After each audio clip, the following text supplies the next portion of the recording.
जय जगन्नाथ। आज मु आपण मानकु जगन्नाथ संस्कृति बा जगन्नाथंकर भक्त बड़ विप्र आउ छोट विप्र कथा कहबाकू जाउछि। पुरुषोत्तम राजा शासन कालर ये कथा। कांचीर गोटे धनिक ब्राह्मण थिला, सी ता पाखरे गोटे गरीब ब्राह्मण पुओटी रखिथिला। से तार सेवा शुश्रूषा करे, तार घर जाबतीय कथा सब बुझे। दिने बड़ विप्र कहला, रे गोपाल चाले आमे वृंदावन टिके बुलिके आसीबा। वृंदावन रे जार पाद न पड़िछि ता जीवन विफल। तेणु चाले मु तो वृद्ध हो गलिनी किंतु तोर सामर्थ्य अच्छी, चाले आमे टिके वृंदावन बुलिके आसीबा। चाली चाली जिबा, जेते दिन लागिबो। तेणु बड़ विप्र आउ छोट विप्र चाली चाली दीर्घ 4 मासरे वृंदावन रे पहुंचंदी।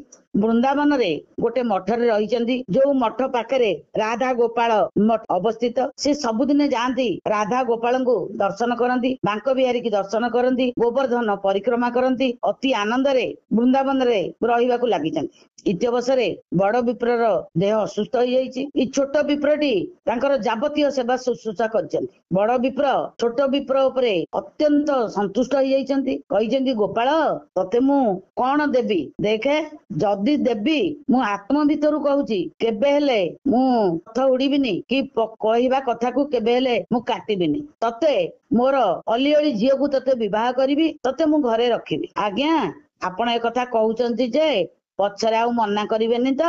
नाई रे गोपाल, मु तते निश्चित कहूछि मो झियो को तते विवाह करिबी। कारण से गोपाल ब्राह्मणर मध्य तांको झियो उपरे टिके आशा थिला विवाह करिया पई, किंतु जेहेतु गरीब से होछि अनिंद्य सुंदरी, पुणी धनी परिवार झियो, केमिति नाकु पोषिबी केमिति रखिबी, ये कोन ये राजी हेबे जे मते विवाह करिवे? मने मने से मन भितरे कथाटा रखिथांती। भगवान सबु भक्तंकर कथा जानि परंती। तेणु जेतेबेले बड़ विप्र खुशी हेकि कहिछि, गोपाल मो झियो को तते विवाह करिबी, ना प्रभु आपण कहिदेले मु शुणिदेली, पुणी आपण घर को जिबे, आपणकर पुओ आ स्त्री जदि मना करिवो, आपण पुणी ए गोपाल पाखरे कहिथिबा कथाटाकू पुणी नाही करदेबे, ताहले आपण पथभ्रष्ट हेबे, आपण नियम भ्रष्ट हेबे, आपण भगवान पाखरे द्रोही हेबे।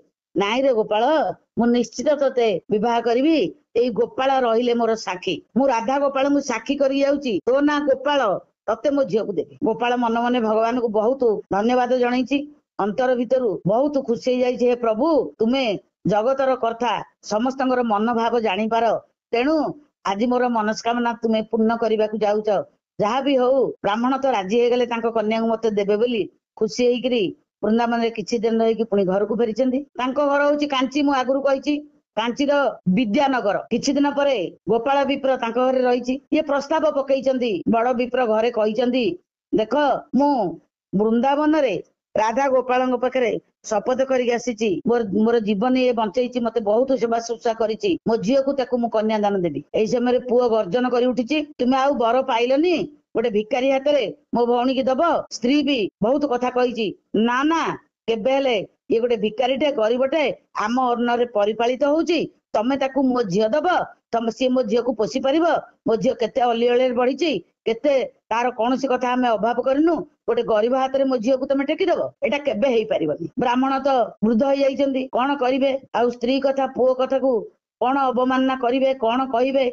बहुत किंकर्तव्य विमूढ़ होइकी रहिचंती। गोपाल ब्राह्मण को बहुत दुख लगी। सेठी बड़ विप्रर पुओ कहउचंती, तते कौन शपथ करिचंती मो नना तते मो भौणी की दबा पई? साक्षी रखिचंती? ना हाँ साक्षी रखिचंती। ना तू जदि किए जदि कहिदब मो नना शपथ करिचंती मो भौणी की तते विवाह देबे बोली, ताहले आमे राजी हेकी मो भौणी की तते विवाह करी। गोपाल राधा गोपाल कथा चिंतन करी करी पुणी जाइछि वृंदावन। मु साक्षी धरिकी आसीबी, सेई गोपाल मोर साक्षी, सेई गोपाल को मु आनिकी साक्षी देबी। तुमे जदि एटा सत्य कथा हेतिबो, तुम बापा जदि नियम करिथिबे जे तुम भौणी की मते अर्पण करिवे बोली, ताहले तुमे तांकोठू साक्षी पाइबो, तुमे मते तुम कन्या को दबो। ठीक अच्छी, जा साक्षी धरिकी आसबू। पुणी गोपाल विप्र चाली चाली बहुत दिन लगी वृंदावन जाई पहुंचती। सेठी भगवान पाखरे राधा गोपाल पाखरे कांदीचंती, कहिचंती, गोपाल भगवान तुम पाखरे जे साक्षी करे, तुमे कौन ता नियम भ्रष्ट कर, पापरे द्रोहिता को कर? मो मन भाव जानी बड़ विप्र ता झियो को मते देबे बोली कहिथिले, आपन को साक्षी करथिले। वर्तमान आपण मो सांगरे जिबाकू पड़िबो, तांकू साक्षी दबाकू पड़िबो। तांकू कहिबे जे प्रकृति रे एटा सत कथा, मु अछि साक्षी, ताहले सी ता झियो को मते देबे। ରାତିରେ ଗୋପାଳଙ୍କର ପହଡ ପଡିଯାଇଛି ମନ୍ଦିରର। ବିପ୍ର ଗୋପାଳ ଭଗବାନଙ୍କର ବାରଣ୍ଡାରେ ଶୋଇଛି। ଗୋପାଳ ସ୍ୱପ୍ନ ଦେଖେଇଲେ ଯେ ଗୋପାଳ ତୁ ଉଠୁ, ତୁ ଚାଲେ, ମୁଁ ଯିବି ସାକ୍ଷୀ ଦବାକୁ। ମୁଁ ସ୍ୱୟଂ ବୃନ୍ଦାବନରୁ କାଞ୍ଚି ବିଦ୍ୟାପୁର ଯିବି, ତୁମର ଭାବି ଶଳା ଆଉ ଭାବି ଶାଶୁଙ୍କ ପାଖରେ ମୁଁ ସାକ୍ଷୀ ଦେବି। ତୁ ନିଶ୍ଚିତ ତାଙ୍କ ଝିଅକୁ ବାହା ହବୁ, କାରଣ ନହେଲେ ସେ ବ୍ରାହ୍ମଣ ପଥଭ୍ରଷ୍ଟ ହେଇଯିବ, ନିୟମ ଉଲ୍ଲଂଘନ କରିବ, ପାପରେ ଭାଗିଦାର ହବ। ତେଣୁ ତୋ ମନ ବି ବହୁତ ଦୁଃଖ ହବ।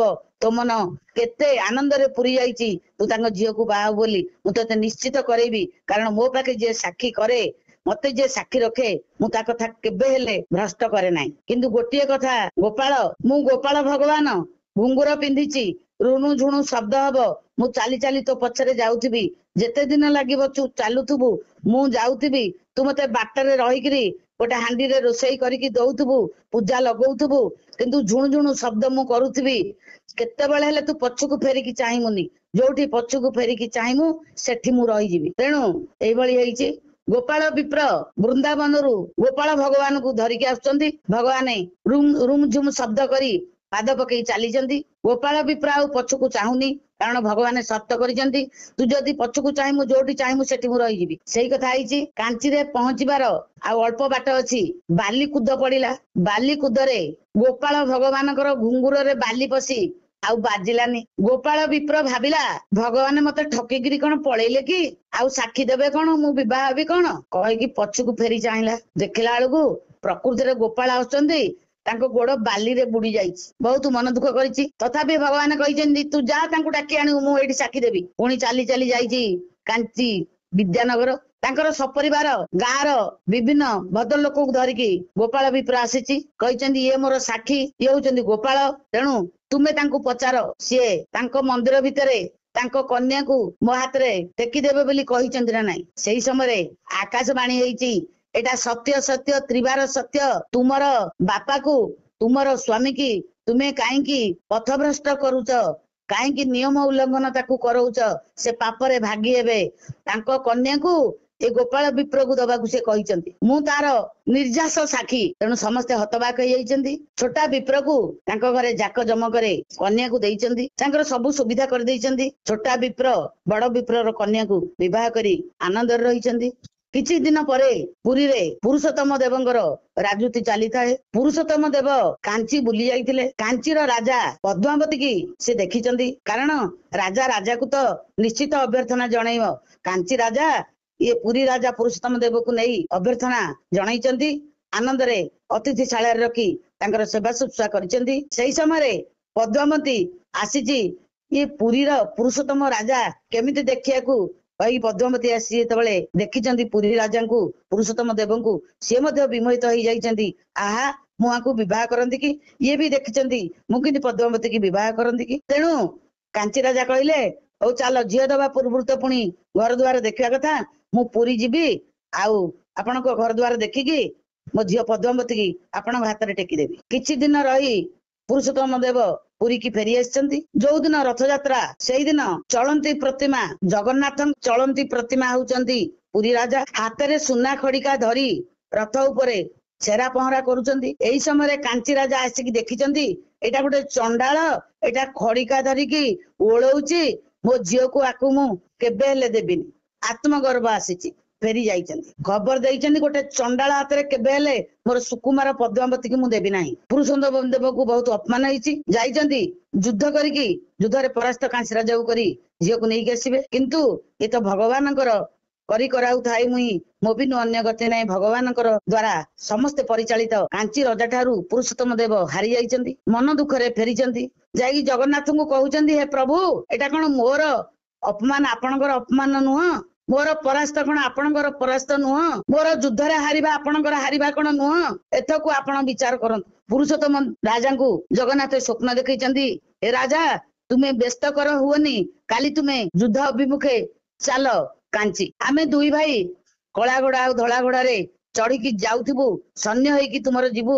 କାଞ୍ଚି ରଜାକୁ ହରେଇ ପଦ୍ମାବତୀ କି ତୁମେ ଘୋଡାରେ ବସେଇ ଆଣିମ, ବିବାହ କରିବ। ସେଇ କଥା ହେଇଛି। ଭଗବାନ ଯାଇ ତାଙ୍କର ସେବକ ତାଙ୍କର ଯିଏ ନିତ୍ୟ ଦୈନନ୍ଦିନ ସେବା କରନ୍ତି ସେ ହଉଛନ୍ତି ପୁରୀ ରାଜା। ପୁରୀ ରାଜାଙ୍କ ସପକ୍ଷରେ ଯୁଦ୍ଧ କରିଛନ୍ତି। ଭଗବାନଙ୍କୁ କିଏ ବା ଜିତିବ? କାଞ୍ଚି ରାଜା ପରାସ୍ତ ହେଇଛନ୍ତି। ପଦ୍ମାବତୀ କି ଟେକି ଦେଇଛନ୍ତି ପୁରୁଷୋତ୍ତମ ରାଜାଙ୍କୁ। ଅତି ଆନନ୍ଦରେ କହିଛନ୍ତି ପ୍ରଭୁ ଏ କନ୍ୟା ମୁଁ ବିବାହ କରିନି, ଆପଣଙ୍କ ଯୋଗୁ ମୁଁ ବିବାହ କରିଛି। ଆପଣଙ୍କର ଏ କନ୍ୟା, ଆପଣଙ୍କର ସବୁ, ଆପଣଙ୍କର ଜୟ, ଆପଣଙ୍କର ବିଜୟ, ମୋର କିଛି ନୁହଁ, ମୁଁ ନିମିତ୍ତ ମାତ୍ର ପ୍ରଭୁ। ସମୟ ଗଡି ଚାଲିଛି। କିଛି ଦିନ ପରେ ଏଠି ଗୋଟେ କଥା ମୁଁ କହି ରଖେ, କାଞ୍ଚି ବିଜୟ ପରେ ପୁରୁଷୋତ୍ତମ ଦେବ କାଞ୍ଚି ଗଣେଶ ଯିଏ କି ତାଙ୍କର ମୁଖ୍ୟ ଭଗବାନ କାଞ୍ଚିର, କାଞ୍ଚି ଗଣେଶକୁ ଯୋଉ ଗୋପାଳ ବୃନ୍ଦାବନରୁ ଆସିଥିଲେ, କାଞ୍ଚି ରାଜା ମନ୍ଦିର କରି ତାଙ୍କୁ ରଖିଥିଲେ, ସେ ଗୋପାଳଙ୍କୁ ଦୁଇଟି ଯାକ ମୂର୍ତ୍ତି କି ନେଇକି ପଳେଇ ଆସିଛନ୍ତି। କାଞ୍ଚି ରାଜା ଗୋପାଳଙ୍କୁ ଏକାମ୍ର କ୍ଷେତ୍ର ଯାହାକୁ ଆମେ କହୁଛେ ସାକ୍ଷୀ ଗୋପାଳ, ସେଠି ସେ ମନ୍ଦିର ସ୍ଥାପନ କରିକି ରଖିଛନ୍ତି। ଯେହେତୁ ସେ ସାକ୍ଷୀ ଦେଇ ଛୋଟ ବିପ୍ରକୁ ବିବାହ କରେଇଥିଲେ, ତାଙ୍କ ନାଁ ପୁରୁଷୋତ୍ତମ ଦେବ। କହିଲେ ଇଏ ସାକ୍ଷୀ ଗୋପାଳ ବୃନ୍ଦାବନରୁ ଆସିଛନ୍ତି, ଯିଏ ବିବାହ କରିବ।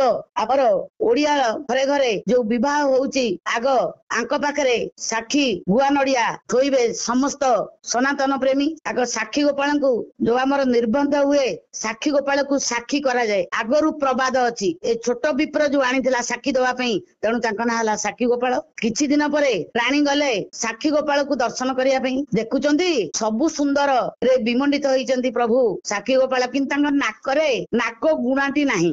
ରାଣୀ ଗୋଟେ ମୁକ୍ତାର ଗୁଣା ପିନ୍ଧିଛନ୍ତି। କହିଛି ନା ଆହା ମୋ ମନ ହଉଛି ଏ ଗୁଣାଟି ନେଇକିରି ମୁଁ ଗୋପାଳର ନାକରେ ଲଗେଇ ଦିଅନ୍ତି, କିନ୍ତୁ କଣ କରିବି, ମୋର ତ ସେ ସସାହସ ନାହିଁ। ଯେତେ ରାଣୀ ହେଲେ ମଧ୍ୟ ମୁଁ କଣ ଗୋପାଳକୁ ନେଇକି ନାକରୁ କାଢି ତାଙ୍କ ନାକରେ ଲଗେଇ ପାରିବି? କେବେ ନୁହଁ। କିନ୍ତୁ ମୋ ମନ ଭାରି ଦୁଃଖ, ଏଇ ଯୋଉ ମୁକ୍ତାର ଟଣାଟି ତାଙ୍କ ନାକରେ ଲଗେଇ ଦେଲେ ଏ ଗୁଣା କେତେ ମାନିବ ତାଙ୍କ ମୁହଁକୁ, ସମ୍ପୂର୍ଣ୍ଣ ପରିପାଟିରେ ଭୂଷିତ ହେଇଯିବେ ଗୋପାଳ। ଏହା କହି ମନ ଦୁଃଖରେ ଫେରିଛନ୍ତି। ରାତିରେ ସ୍ୱପ୍ନ ଦେଖୁଛନ୍ତି, ରାଣୀ ମାତା ମୋ ମା ଯଶୋମତୀ ଯେତେବେଳେ ଛୋଟ ପିଲା ହେଇଥିଲି ମତେ ଦୃଷ୍ଟି ପଡିଯିବ ବୋଲି ମୋ ନାକ ଫୋଡେଇ ଗୋଟେ ଗୁଣା ଲଗେଇ ଦେଇଥିଲା। ସେ ଗୁଣାଟି ମୁଁ ଲଗେଇଥିଲି, କିନ୍ତୁ ମୁଁ ଗୋପାଳ ମାନଙ୍କ ସାଙ୍ଗେ ଖେଳିଲା ବେଳେ ଯମୁନା କୂଳରେ ସେ ଗୁଣାଟି କୁଆଡେ ହଜି ଯାଇଛି। ବର୍ତ୍ତମାନ ତୁମେ ଆସ ଦେଖିବ ମୋ ନାକରେ ଗୋଟେ କଣା ଅଛି। ତେଣୁ ରାଣୀଙ୍କର ନିଦ ଭାଙ୍ଗି ଯାଇଛି।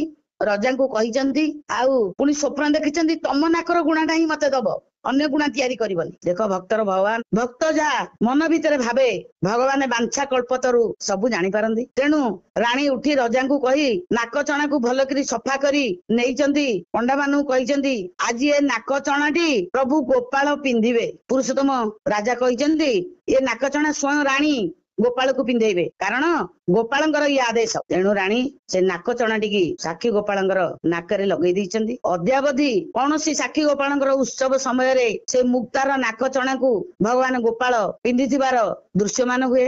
କାଞ୍ଚିରେ ଯୋଉ କାଞ୍ଚି ଗଣେଶକୁ ଆଣିଥିଲେ ପୁରୁଷୋତ୍ତମ ଦେବ, ସେ କାଞ୍ଚି ଗଣେଶ ବର୍ତ୍ତମାନ ଜଗନ୍ନାଥ ମନ୍ଦିରରେ ବିଦ୍ୟମାନ। ଆପଣ ମାନେ ଲକ୍ଷ୍ମୀ କି ଦର୍ଶନ କରି ଜଗନ୍ନାଥକୁ ଦର୍ଶନ କରିବାକୁ ଗଲାବେଳେ ବାଁ ପଟେ ଅଛନ୍ତି କାଞ୍ଚି ଗଣେଶ।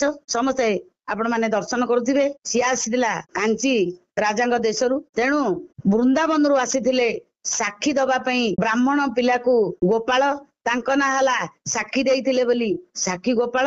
ଦାଢତା ଭକ୍ତି ବା ଦୃଢତା ଭକ୍ତି, ଭକ୍ତି ଚାରି ପ୍ରକାର। ଏଇ ଯୋଉ ଜିଜ୍ଞାସା ଭକ୍ତି, ଜାଣିବାର ଇଚ୍ଛା, କରିବାର ଜିଦ୍ଦି, ଭଗବାନଙ୍କୁ ପାଇବାର ଜିଦ୍ଦି, ଇଏ ହଉଛି ଜିଜ୍ଞାସା ଭକ୍ତି।